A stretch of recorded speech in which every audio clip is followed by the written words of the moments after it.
2024 प्रमाणे 15 मार्च 2024चा GR हा फक्त 10व्या वर्गापर्यंत आहे। ज्युनियरला तो GR लागू होत नाही, पण त्यांनी त्याच GRचा अनुषंगाने रेफरन्स करून तो लागू केलेला आहे। ते तुम्हाला याप्रमाणे मग आता त्याच्यात काय केलेलं आहे, आपली संच मान्यता ऑन करताना काय धोका, आपल्या ग्रामीण भागातल्या शहरी भागातल्या तुकड्या आपण पेनॉल्टीवर कायम ठेवतो, त्याचे विविध GR आहेत 90 पासून, तर तुकड्या कायम ठेवण्याचे 31 विद्यार्थी जरी असेल तरी 1990 14 डिसेंबर 1990च्या GRनी 10,000ची पेनॉल्टी भरून तुकडी कायम आहे। 41 झाले, सिंगल तुकडीचं बोलतोय मी, 41 झाले 10,000 भरून पेनॉल्टी कायम आहे, म्हणजे तुकडी कायम। 51 झाले की पेनॉल्टी नाही लागत, अशी अवस्था आहे। सेम घटक शहरीमध्ये पण आहे, शहरीमध्ये सुद्धा हीच अवस्था आहे। अशा प्रकारे की 80 विद्यार्थ्याची लिमिट आहे, 60पर्यंत येता येते, इथेही तिचं आहे 31-41, सिनियरला मात्र 51 आणि 61। चौथाले सर नमस्कार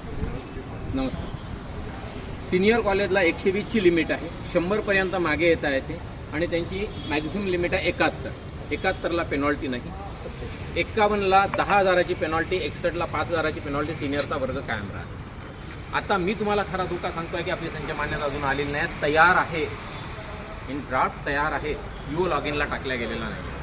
का नाही टाकल्या गेला, आपली बैठक आत्ता महासंघाची बैठक झाली पुण्याला, आपल्या यांच्यासोबत बोर्डाचे अध्यक्ष बैठक झाल्यानंतर आम्ही त्यांना सांगितलं की सर अजूनपर्यंत आमचे अनेक प्रश्न निकाली नाही निघाले आणि ते प्रश्न निघाल्यामुळे आम्ही तुमच्यावर काही आमचा रोष नाही, आम्ही पेपर बहिष्कार करणार। पेपर बहिष्कार म्हणजे बोर्डाच्या पेपरचं व्हॅल्युएशन बहिष्कार करणार। सध्या आलेले बोर्डाचे अध्यक्ष हे IAS ऑफिसर आहेत, कदाचित मला माहीत नसेल, त्रिगुण कुलकर्णी सर IAS ऑफिसर आहे। IAS ऑफिसर असल्यामुळे तुम्ही काय होऊ शकते आता माहीत आहे। आयुक्त आपण अनुभवला IAS, आता आयुक्त IAS आहे, ट्रेनिंगचे जे डायरेक्टर आहेत तेही IAS आहे, आणि आता एकच क्षेत्र उरलं होतं बोर्डाचे अधिकारी आता IAS आहे। त्यांना सांगितलं की सर आम्ही असं जर झालं तर आम्ही बहिष्कार करू। ती हिंट ऑलरेडी होती, त्यांच्यासमोर प्रश्न होता की आता जर संच मान्यता टाकली आणि समायोजन केलं तर हे कोर्टाचा पेपर बहिष्कार होतो तपासणीचा, म्हणून आपली संच मान्यताच लॉग इन केलेली नाही अजून,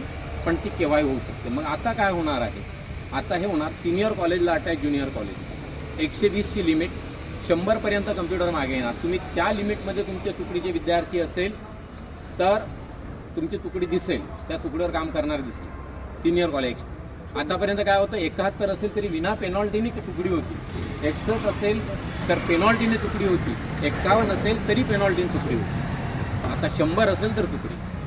कम्प्युटर, कारण कम्प्युटर मानवी थोडंच, ह्युमन बिंग थोडंच आहे, त्याला